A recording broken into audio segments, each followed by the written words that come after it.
Good morning and welcome to the Wednesday, November 17th, 2021 edition of the NNPA's Let It Be Known. Federal prisons are filled with those accused and convicted of crimes like drug smuggling, sexual abuse, and murder. But a comprehensive new report revealed that those crimes also are associated with those who work in the prisons, including wardens. We're going to talk about that scathing new report this morning. But first, let's bring on the president and CEO of the National Newspaper Publishers Association, Dr. Benjamin F. Chavis Jr. Good morning, Dr. Chavis. Good morning, Stacy Brown. On behalf of the National Newspaper Publishers Association, the NNPA, we represent 230 African-American-owned newspapers and media companies across America, led by the distinguished publisher of the Forward Times in Houston, Texas, Karen Carter Richards. We welcome everybody to this edition of Let It Be Known. Absolutely. And Dr. Chavis, we begin with an update on two trials we've been following. The jury in the Kyle Rittenhouse trial is now beginning its second day of deliberations. They're deliberating the fate of the teenager who shot and killed two people and injured another in Kenosha, Wisconsin, following the police shooting of Jacob Blake in August of last year. The judge in the case has had court officials place a lottery drum yesterday in front of Rittenhouse and allowed him to randomly select the 12 jurors who would deliberate his fate. The 8 others who heard the case now will sit on the sidelines as alternates as the McMichael father and son team and William Bryant trial continues. They are the men who killed Ahmaud Arbery in Georgia. Defense attorneys are still complaining about the presence of Black pastors. We speak now, Dr. Chavis, with our two guests this morning about that. Tanya Milton of the Savannah Tribune down in Georgia, and James Wright of the Washington Informer. Good morning, Tanya and James. Good morning. Good morning. Good morning, Tanya. It's good to see you. Good morning, James. Dr. Chavis. Good morning, Dr. Chavis. Well, James, before we get to the Ahmaud Arbery situation with Tanya, I want to just briefly tackle the situation in Kenosha. Yesterday, again, this judge Schroeder has made sure that he's more than left his mark on this case. Yesterday, he did something else that was unusual. He put a lottery drum in front of Kyle Rittenhouse and said, "You pick the jurors who will decide your fate." Because remember, 18 jurors sat on this, and now 12 have to deliberate. So Rittenhouse drew from a lottery drum the 12. Have you ever seen that in your reporting before, James? No. And let me stress something, Stacy.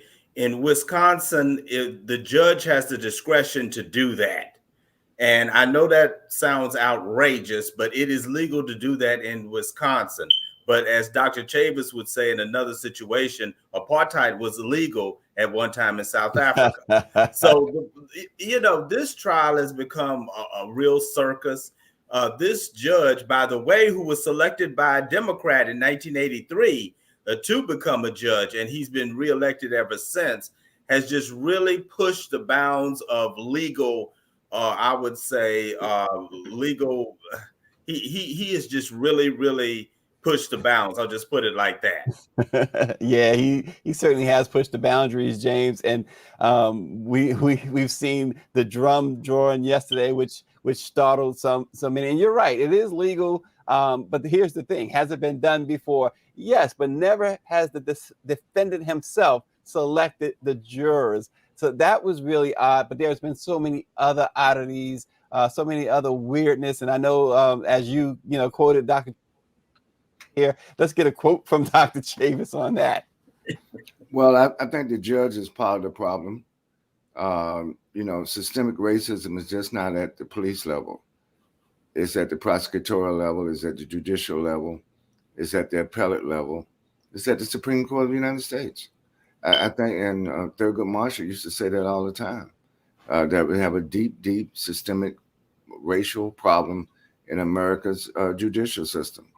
And it still has not, yes, we've made some progress, but these cases expose, the one in Wisconsin and the one in Georgia, they continue to expose how deep-seated and how institutionalized racism is in our criminal justice system, what we refer to as the criminal justice system. Yeah. And we're going to be watching, obviously, that trial as the jury continues to make have deliberations and come up with a decision. But now let's focus. Now let's go down to Georgia, and we're so pleased to have Tanya Milton with us from the Savannah Tribune, we know they're doing a great job down there covering the trial of the McMichael father and son team and the other gentleman, Mr. Bryant, after they killed Ahmaud Arbery. But here's the thing. So the defense, Tanya, continues to harp on the presence of people like the Reverend Jesse Jackson, the Reverend Al Sharpton, and Black pastors in general. What's the sense down there? And give us, I know there's a group, a pastors association or something like that, but talk about that, please, and what's going on there. Yeah, this actually just last Sunday, we had a rally here in Savannah with the pastors from different various faiths, and they are all committed to standing with Reverend Jackson and Al Sharpton in that courtroom. Actually, Jesse Jackson made the statement he felt he had an obligation to be there to support that family. So he has been seen on several occasions sitting with the mother of Ahmaud, and also basically they're not going to give up. He's trying, I guess, as we stated, trying to make it a mistrial. The defense attorney continues to talk about the different people and who can be seen in the gallery. So as those people perhaps have some type of influence on persuading the jury, which is pretty much an all-white jury. You've got one African-American that's sitting on that jury. So I don't see how their presence can be intimidating. Yeah, the Savannah Tribune has covered trials. James, you've covered criminal trials. I've covered them. I know, Dr. Chavis, you've seen criminal trials. I can tell you that I have never seen anyone object really to pastors or preachers or whoever, members of the clergy, accompanying a family who has lost a loved one who has been murdered. I've never seen that before. Well, let me say this. I was listening to Dr. Freddie Haynes, who has who has a big church in Dallas, and he's planning to come to the trial next week, along with the other pastors. He made a point, Joel Osteen, if Joel Osteen walked in there, the defense attorney wouldn't have said anything.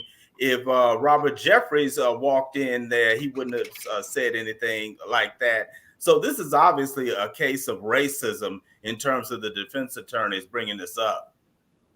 Go ahead, Tanya. It's really just, God made a statement who he really said he apologized for the statement, but we don't want any more Black pastors coming in here. How blatant can that be? Of course the judge denied the motion, but just the fact that he could make that statement and be that bold about it, it's just it's ludicrous. Yeah. Well, as we wind down on these trials this morning, we're going to move to the next topic. But before we do, Dr. Chavez, I want you to close out that topic on these two trials. Yes, well, thank you. And I talked to Pat Bryan last night. It's one of our reporters that we have in the courtroom in Georgia, monitoring it. And people feel that with the prosecution arresting this case, now the defense is getting ready to put up this case, it's stacked. I think that in both of these cases, that's why we need the Black press to give a firsthand analysis of what is going on. Obviously, the lawyer representing the three white men that killed Ahmaud Arbery, he's trying to create distractions. He knows his clients are guilty of murder, and they're trying to get these men off. Same thing with Rittenhouse in Wisconsin. So I think that once again, Black America, as well as other people of color communities, and with progressive whites, everybody's sort of holding their breath, trying to find out what will eventually happen. But I don't think any of us should be shocked by the racial discrimination that is being obviously exposed once again.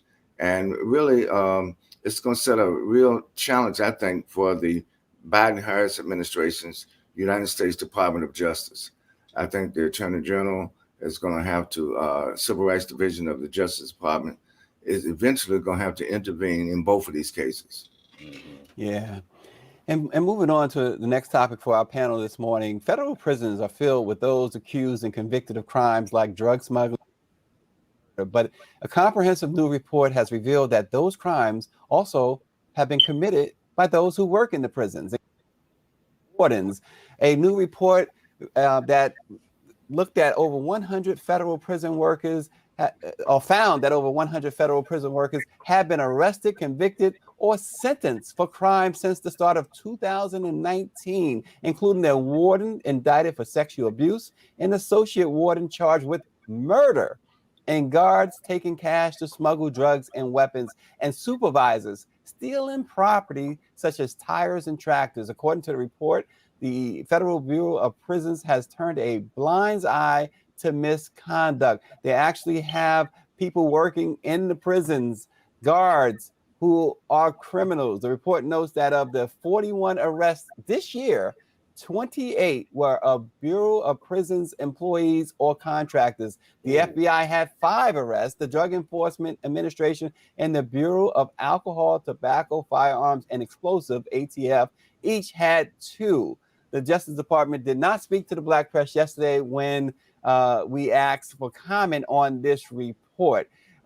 It's a scathing report. Tanya, James, Dr. Chavis, I just want a discussion on this. You know, it's really, I don't know what the question is. Could it be, are those people being vetted properly? But then you get them in a situation where temptation is the biggest evil. They are put in place where they can do the stealing. The law, supposedly they think that they are above the law. They're in a situation where the temptation is great. But you know what you find is that you can't remove the person's self from them. And they're going to be a crook. They're going to be a crook.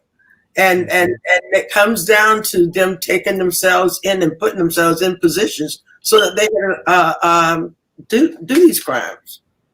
Yeah, and we have this case, one example at the highest ranks. The warden of a federal women's prison in Dublin, California, was arrested just in September. He was indicted just yesterday, I believe it was, on charges he molested an inmate multiple times. He scheduled times where he demanded she undress in front of him and amassed a slew of nude photos of her on his government-issued phone. And then another case in August, the associate warden at the Metropolitan Detention Center in New York City was charged with killing her husband, who is a fellow federal prison worker. So this is, now we realize what this report is saying. It's systemic. It's at the highest levels all the way throughout, James. Yes, it is, Stacy. And let me just say, make a quick full disclosure on this. I cover the District of Columbia. The District of Columbia does not have a prison. And so a lot of the prisoners returning, inmates, they go out throughout the country. That is an injustice in itself. What you have in these prisons is basically fiefdoms. You have people doing what they want to do. They're breaking the law. And there's a huge black market in these prisons. And this is how a lot of prisoners get these bounties, and they get gifts and that sort of thing. And this is definitely wrong. And oh, by the way, it is the guards that's actually smuggling a lot of that stuff in there. So I'm not surprised by this support because I talk to returning citizens all the time. What disturbs me is that the federal government and even a lot of state governments have turned a blind eye to this, and that they don't seem to be very concerned about this. And this is troubling because prisons are supposed to be places of rehabilitation, but instead it only perpetuates the problems of the inmates. Well, if you listen to Public Enemy, Chuck D says they don't rehabilitate anyone in prison. Dr. Chavis? Well, I think prisons reflect the society. If society is racist, the prisons are going to be racist.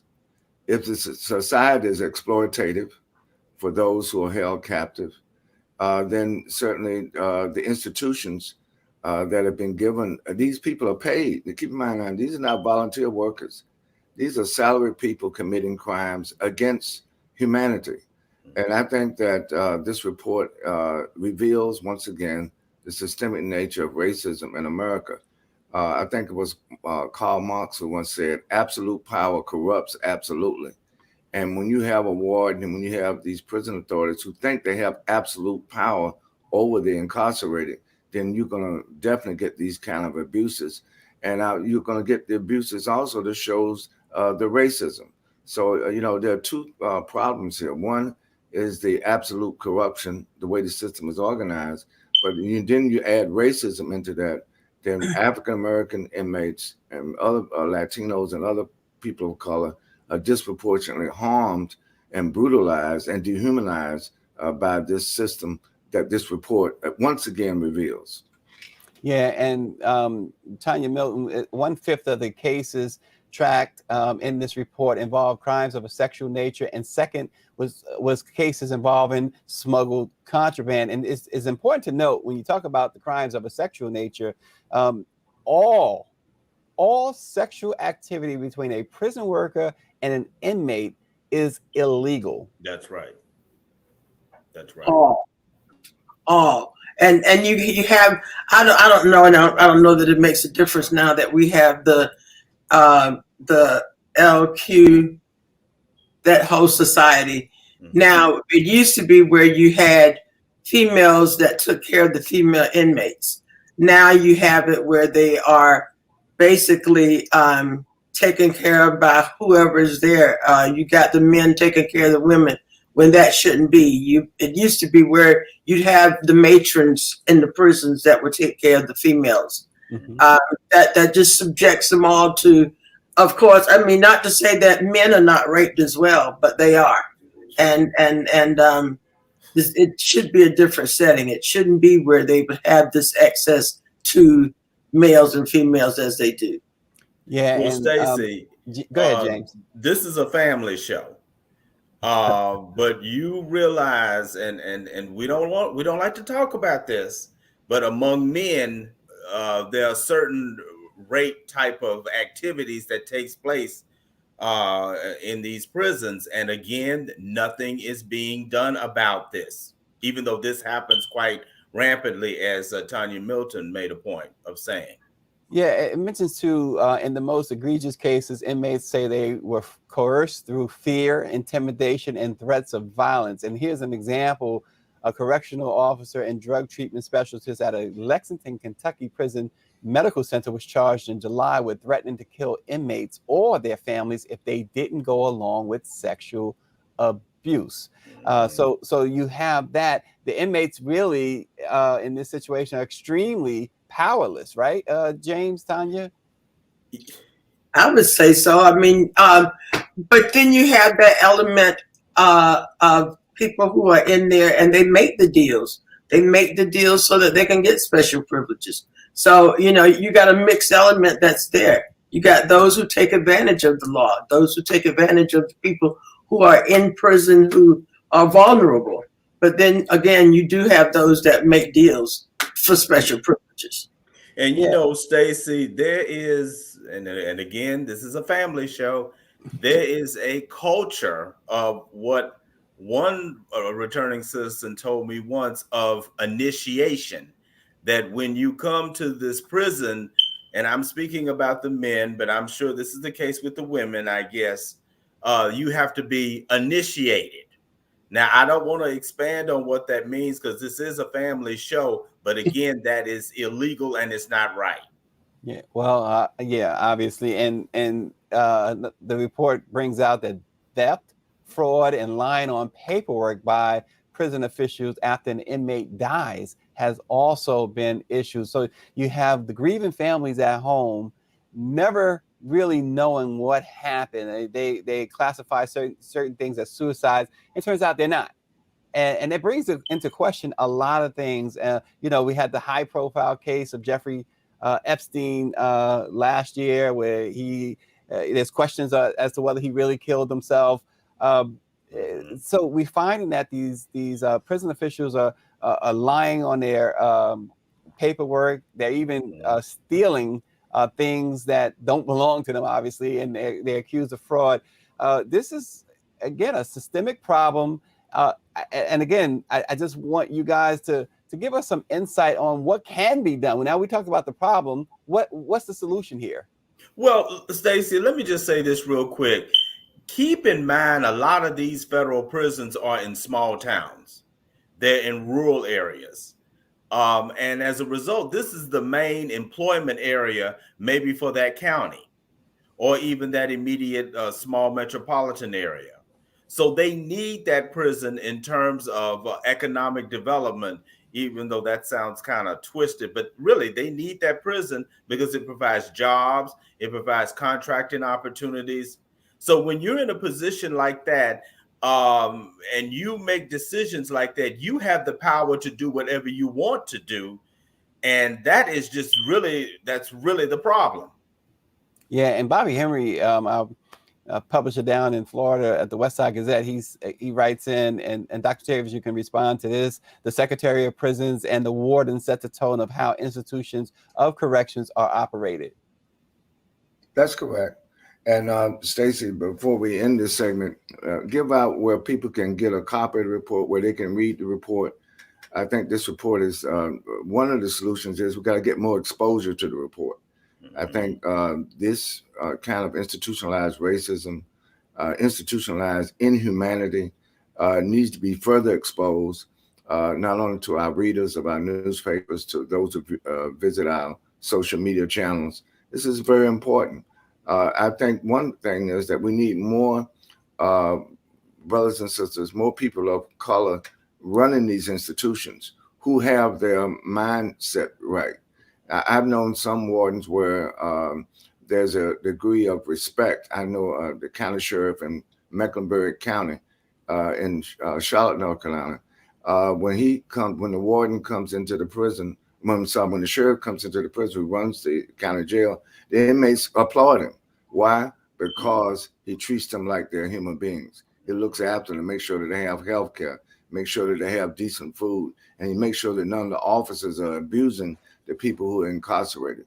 So the people who run these prisons, Bobby is right, have to be held accountable, and then the people who appoint these people, who elect these people, the voters or the governors or the Department of Federal Bureau of Prisons, it needs to be totally reformed and rehauled. But this just shows you that we need more of our people to run these institutions. It's interesting, it's not about defunding the police or defunding prisons. It's about getting the right people to run them. Yeah, absolutely. And yes, we have written about it. You can find it on blackpressusa.com and many of our papers who may have picked it up on the NMPA's internal newswire. And there's a link to the entire report in the article that we have written about it. I want to highlight here what Claudette Perry is saying. She says there's not enough community advocacy for prison inmates, as many Blacks are not guilty of the crime for which they are serving time. Tanya Melton, can you respond to that? Yeah, it's really a difficult situation when you have these families who have family members in prison. These prisons that, like you said, they're pretty much in rural areas, and you really cannot. I don't know how you get the family members to start advocating for the right thing, doing the right thing. Of course, everybody feels as though if you're in prison, you're automatically guilty of some crime, so you deserve what you're getting. But there should be groups, advocates that are out there to work and advocate for the way the system is. Because I committed a crime doesn't mean that I should be treated inhumane. And I think that was James's point earlier too. You commit a crime, your punishment is sentenced to prison. It shouldn't be sentenced to abuse of any kind. It shouldn't be sentenced to sexual assault or theft or fraud or anything like that. James, as you said, DC does not have a federal prison, but but you have been able to talk to a lot of returning citizens. Yes. What have they described to you, other than what you've already told us, but inside and as far as the oversight and guards and wardens, what have they described to you about them? You know, Dr. Chavis has continued to harp on this show about systemic racism and bigotry within the federal system, which is where DC prisoners go, because we don't have a prison here in DC. Exactly. We used to have one, Lawton, but they closed it, and which was in Northern Virginia, where families in DC could visit their loved ones who were incarcerated. But the system did away with it. It's an injustice, and that's because DC doesn't have states' rights. DC doesn't have full voting rights. Once DC becomes a state, it will have a jurisdiction over those who are incarcerated in their own vicinity. Yeah, and earlier this year on this program, we did a story, Dr. Chavis, you recall, about what was going on in Kentucky, a town in Kentucky, where they were sending young kids of color to jail for really reasons, no reason. They were pointing out a kid as young as 6 years old refused to intervene in a fight that was going on in school, so that child was sent to juvenile detention because he didn't intervene. But then a huge case in Pennsylvania several years ago where these judges were found guilty of sending mostly kids of color to prison. It was a kids for cash scheme that they had. So it does start with the judges, doesn't it, Tanya Milton and Dr. Chavis? Yes, I think it certainly starts with the judges. And based on, as Dr. Chavis said, the systemic racism, these judges basically are not of color. Now you have some that are, but those are not the ones that are sending our kids to prison. And based on, it's a combination of getting a hold of. We got to get a hold of our kids. We got to do education for them. We got to let them know when they get in the system, it's hard to get out. And we do have some wraparound services for people who are, for families who are having trouble with their young children as to how to keep them out of the prison system. So, we need to educate our families on on doing that, so we don't have to be concerned so much about the kids going to prison. Yeah. Well, one of the things that I think we're going to have to work on is calling upon the Biden-Harris administration to make criminal justice reform a top priority. Keep in mind, the Congress of the United States, on the House, has passed the George Floyd Justice and Policing Act, but the Senate refuses to. And so after Bill Back Better is voted on, I believe that voting rights, criminal justice reform, healthcare, all these matters are going to have to be re-brought back to the forefront to make sure that the Congress of the United States takes care of these urgent problems that affect the quality of life of our people, in particular now the criminal justice system. The prisons are just part now of the system.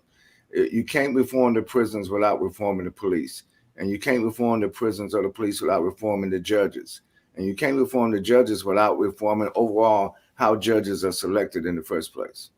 Yeah, and David Youngblood makes a point. He says these judges get elected and appointed on the promise of making sure white kids are kept out and black ones get in. And we look, whether you agree or disagree with David Youngblood, the proof can be found in the pudding, right? We see what's going on in Wisconsin with the Rittenhouse trial.